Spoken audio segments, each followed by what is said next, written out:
जो मैंने थे मुझे कहली जो मैंने भी थे से निश्चय अरेस्ट करा से अरेस्ट हे भव प्रसाद दास को अरेस्ट करा जाउची किंतु आपण आमे जति खबर जानिचु जे बबी दासंकर लोक माने आपण को अटैक करथिले आ 8 जण एथिरे गिरफ मध्ये हेथिले 8 जण नहीं आज्ञा मु तो खबर पाई 14 जण ना 15 जण गिरफ होइछन तो आउरी 60 70 80 जण आउरी अछन। नमस्कार न्यूज रूम को स्वागत करुछि मुलिजा दर्शक बंधु मो सांगर अछंती धर्मशाला विधायक हिमांशु शेखर साहू एवं जहाँ आमे आपण को नियमित भाव में खबर परिवेषण करिथुलु जे हिमांशु साहू को ऊपर जेतेबेले आक्रमण हेतिला एवं सेतेबेले अभियोग थिला जे बबी दासंकर लोक माने तांकू मारिया पई तांकू हत्या उद्यम करिया पई चेष्टा करथिले एवं ए संपर्क रे मध्य गौतम रायंकर प्रतिक्रिया आमे रखिथुलु एवं जहा कि आपनक सम्मुख रे आमे देइथुलु आज पुणी अछंती हिमांशु साहू तांको सहित कथा हबा एवं यार अपडेट विषय जानिबा। हां हिमांशु बाबू नमस्कार। नमस्कार। हिमांशु बाबू जो आपनक ऊपर से दिन जो आक्रमण हेइतिला वर्तमान आमे शुणुचु जे बबी दासंकर भाई को पुलिस अटक रखिची एवं ताकू कौन अरेस्ट हेइचंती कि कौन मते टिके सूचना देबे से विषय रे। आज्ञा मोर गोटे कथा आज्ञा आईन ठू उधर कहीं ना जो माने आईन को उल्लंघन करिवे आईन को निज हाथ को नेबे एवं निजर गुंडागर्दी रे सारा ओडिशा को सारा देश को से निज गुंडागर्दी रे डरिक रखिवे निश्चय तांका ऊपर दिने ना दिने आईन अनुଯାयी कानून अनुଯାयी कार्रवाई हो तेणु जहाँ भी होची सरकार ओडिशा सरकार को द्वारा मोहन सरकार रे जो माने दुष्कर्म करूछंती सेमानक ऊपर एक्शन निया होउथला होउची एवं हबो कारण भारतीय जनता पार्टी केवल सारा ओडिशा रे केवल निष्पेषित दलित अवहेलित खटिकिया जो लोक कार्य कर जो माने अशांत करेंगे से निश्चय आईन अनुଯାयी एक्शन निया हो तेणु निश्चय जहाँ आप शुणी मु तो देखनी मु जानी कही निश्चय जो मैंने थे कहली जो मैंने भी थे से निश्चय अरेस्ट करा अरेस्ट हे। भव प्रसाद दास को अरेस्ट करा जाउची किंतु आपण आमे जति खबर जानिचु जे बबी दासंकर लोक माने आपण को अटैक करथिले आ 8 जण एथिरे गिरफ मध्ये हेथिले 8 जण नहीं आज्ञा मु तो खबर पाई 14 जण ना 15 जण गिरफ होइछन तो आउरी 60 70 80 जण आउरी अछन। अच्छा ता भीतर मध्य काली जहाँ हमको गौतम बाबू कहते जे जो माने आपण को अटैक करथिले सेई माने सब नॉर्मल लोक नुहंती से माने सब उच्च पदवी रे बर्तमान अछंती तो गवर्नमेंट कोन आज्ञा बहुत सरपंच भी थिले बहुत बिजु जनता दल रो आगधाड़ नेता युवा नेता से माने भी थिले माने बहुत लोक तो निजे निजे फेरार भी हेजन से एरिया रु एवं जो कहली जहाँ डायरेक्शन हेतिला एवं आपन को जहाँ कहिथिल न्यूज रे प्रणव प्रकाश दास जो बबी बाबू निजे कहिथिले मीडिया माध्यम भी तांका भाई सेई पटे जाउथिले जे भव प्रसाद दास आज अरेस्ट हेचंती तो सेई पटे जाउथिले तापर मते फोन कले आपण माने समस्त जानिया कथा ओडिसा से पटे सी निजे कहले से पटे जाउथिले मते फोन कले माने कोन ता माने तो सेट रही से सेट सेडा रचुथिले ना से दिनसटा मते फोन करे कारण कोन थिला जे तम लोक कहीं नथिले तल मते कहीं फोन कलो तेनो आज्ञा मु बारंबार गुटे कथा कहूँ आईन ऊर्ध्वर कहीं नांती आमे समस्ते निर्वाचित होइथिया व्यक्ति एवं साधारण जनता आमे समस्ते निरपेक्ष भाव में शांत परिवेश रही साधारण लोकर कार्य करिया ओडिशा विकसित करिया सेटा केवल भारतीय जनता पार्टी हमर लक्ष्य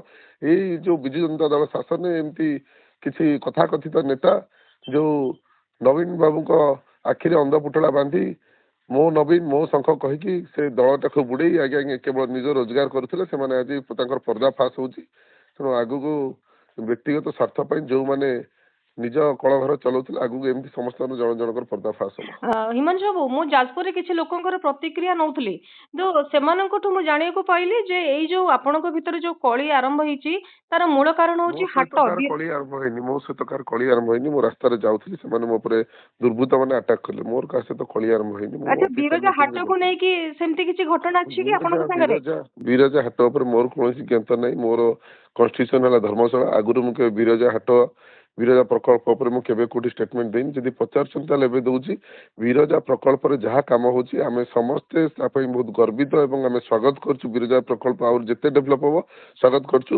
विरजा प्रकल्प विरजा हाट भीतर कोनसी संपर्क नाही ताकू से माने जानी सुनी कि विरजा हाट को चाषी माने जो जगह करिया था से जगह नकरी मुझा पर जानियो पाइली एमाने तांकर निजर खातिर पड़िया देखी से जगह करूछन कारण तांकर कथा कथित भाईजान नेता अछंती ତାଙ୍କର ସେଇଠି ଜମିଗୁରା ଅଛି ତ ତାଙ୍କ ଜମିଗୁରା ବହୁ ମୂଲ୍ୟରେ ବିକ୍ରି ହେବ, ବହୁ ମୂଲ୍ୟ ବଢିଯିବ, ମାର୍କେଟ ପ୍ଲେସ୍ କରିପାରିବେ।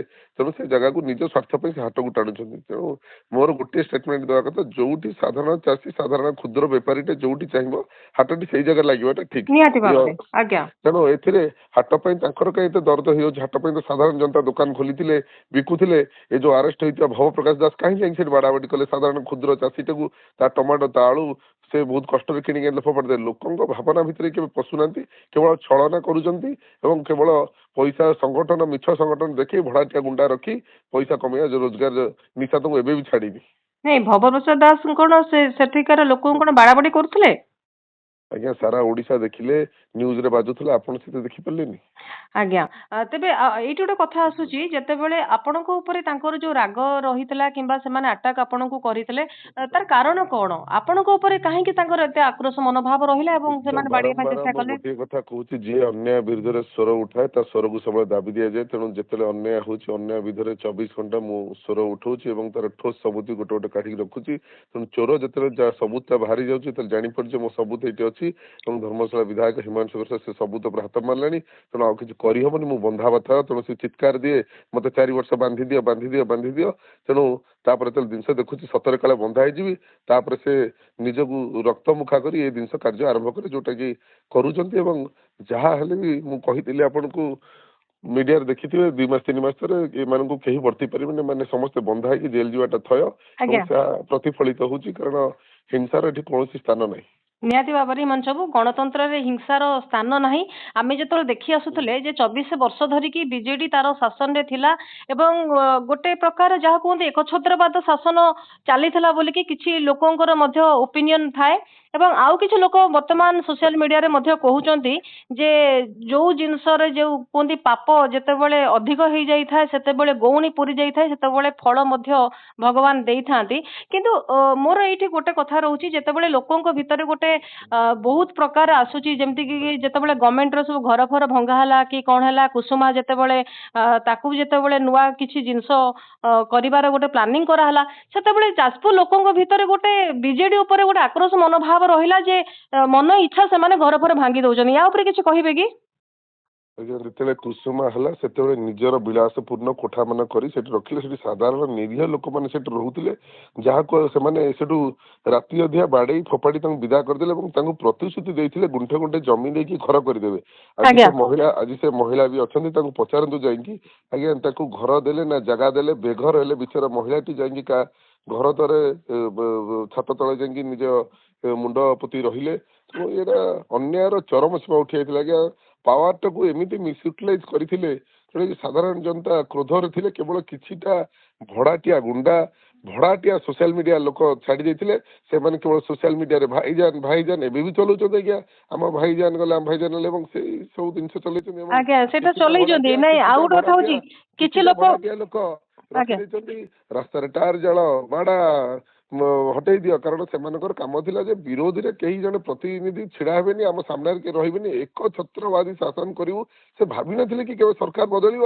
ସେ ଏବେ ବି ଜାଣିପାରୁନାହାନ୍ତି ଯେ ସରକାର ସେ ନାହାନ୍ତି, ବିରୋଧୀ ଦଳରେ ଅଛନ୍ତି। ତେଣୁ ବିରୋଧୀ ଦଳର ଭୂମିକା କେମିତି ସରକାରକୁ ଚଲେଇବା, ସରକାରକୁ ଠିକରେ ଜଗିବା, ସେ ଜିନିଷ ନ କରି ଗୁଣ୍ଡାଗର୍ଦି ଆରମ୍ଭ କରିଦେଇଛନ୍ତି। ଆଜ୍ଞା, ତେବେ କହୁଛନ୍ତି ଯେ ଯାଜପୁରରେ ବହୁତ କିଛି ଡେଭଲପ ହେଇଛି। ଯେତେବେଳେ ଆମେ ଓଡିଶାରେ ଦେଖିବା, ସବୁ ଡିଷ୍ଟ୍ରିକ୍ଟ ମାନଙ୍କ କଥା ଦେଖିବା, ତ କୁହାଯାଏ ଯାଜପୁରଟା ହଠାତ୍ କି ବହୁତ ଡେଭଲପ ହେଇଗଲା ଆଉ ବବି ଦାସ ତାକୁ କରିଦେଇଛନ୍ତି। କଣ ଆଜ୍ଞା, କଣ ଡେଭଲପ ହେଲା? ଆଜ୍ଞା, ଆଜିକା ଡେଟ୍ ରେ ଆପଣଙ୍କର ଯଦି କ୍ୟାମେରା ଅଛି, ଯଦି ବୁମ୍ ଅଛି, ଆସନ୍ତୁ ଆଉ ନିଜେ ଯାଜପୁରରେ କ୍ୟାମେରା ବୁଲାନ୍ତୁ।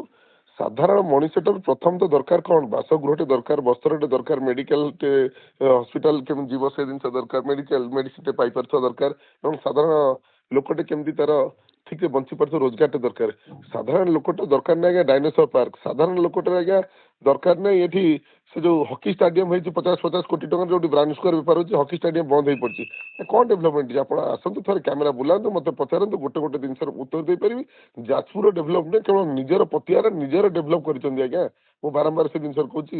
ମତେ ଯାଜପୁର ବାସୀ ଯୋଉମାନେ ଅଛନ୍ତି, ଯାଜପୁର ବାସୀଙ୍କୁ ସମସ୍ତଙ୍କୁ ମୋର ପ୍ରତି ଗଭୀର ସମ୍ମାନ ଅଛି। ହେଲେ ये जो कथाकथित नेता थे पूर्वतन विधायक जो थे से केवल निजर पतिआरा देखई सब ଆଜ୍ଞା जिन नष्ट कर कैमेरा बुम प्रत्येक घर घर जी साधारण जनता मत नहीं पारे କାରଣ ଲୋକ ତ ଡରୁଥିଲେ ତାଙ୍କ ସାମ୍ନାରେ ଛିଡା ହେବା ପାଇଁ ଛିଡା କହିବା ହବା ପାଇଁ। ପାଇଁ ଆଉ ଗୋଟେ ମୌଳିକ ଅଧିକାର ଯୋଉ ଜାଣିପାରିବେ ଆଜ୍ଞା ଆଜ୍ଞା 60 ରୁ 70% ଲୋକ ବେଘର ଭୂମିହୀନ ଅଛନ୍ତି, ଘର ନାହିଁ ସେ ଲୋକ ଅଛନ୍ତି। ଆଉ ସେଇଭଳିଆ ଲୋକଙ୍କୁ ପଚାରିଲେ ଆପଣ ସତ କଥାଟା ଜାଣିପାରିବେ ଏବଂ କିଛିଟା ଜାଗାରେ କ୍ୟାମେରା ବି ବନ୍ଦ କରି ପଚାରିବେ ଆହୁରି ସତ୍ୟ ଜାଣିପାରିବେ। ତେଣୁ ଏସବୁ କଥାକଥିତ କାହାଣୀ ନିଜର ପ୍ରତିହାର ଦେଖେଇବା, ଏଠି ବଡ ବଡ ଡାଇନୋସର ପାର୍କ କରିବା, ହକି ଷ୍ଟାଡିୟମ କରିବା ଯୋଉଠି ଅଚଳ ହେଇ ପଡିବା, ଏଇ ସବୁ ଜିନିଷର କିଛି ଆବଶ୍ୟକ ନଥିଲା। ଯୋଉମାନଙ୍କର ସାଧାରଣ ଘର ପାଇଁ ଲୋକର ଯୋଉମାନେ ଟଙ୍କା ପାଇନାହାନ୍ତି କିମ୍ବା ଜାଗା ପାଇନାହାନ୍ତି ସେଥିପାଇଁ ଆପଣଙ୍କ ସରକାର କଣ କିଛି ତାର କିଛି ପଦକ୍ଷେପ ନେବେ? ନିଶ୍ଚୟ 100% ଆଜ୍ଞା ଆମେ ସର୍ଟଲିଷ୍ଟ କରା ସାରିଲାଣି। ବହୁତ ଭୂମିହୀନଙ୍କର ବି ସବୁ ଲ୍ୟାଣ୍ଡ ଭେରିଫିକେସନ ଚାଲିଛି।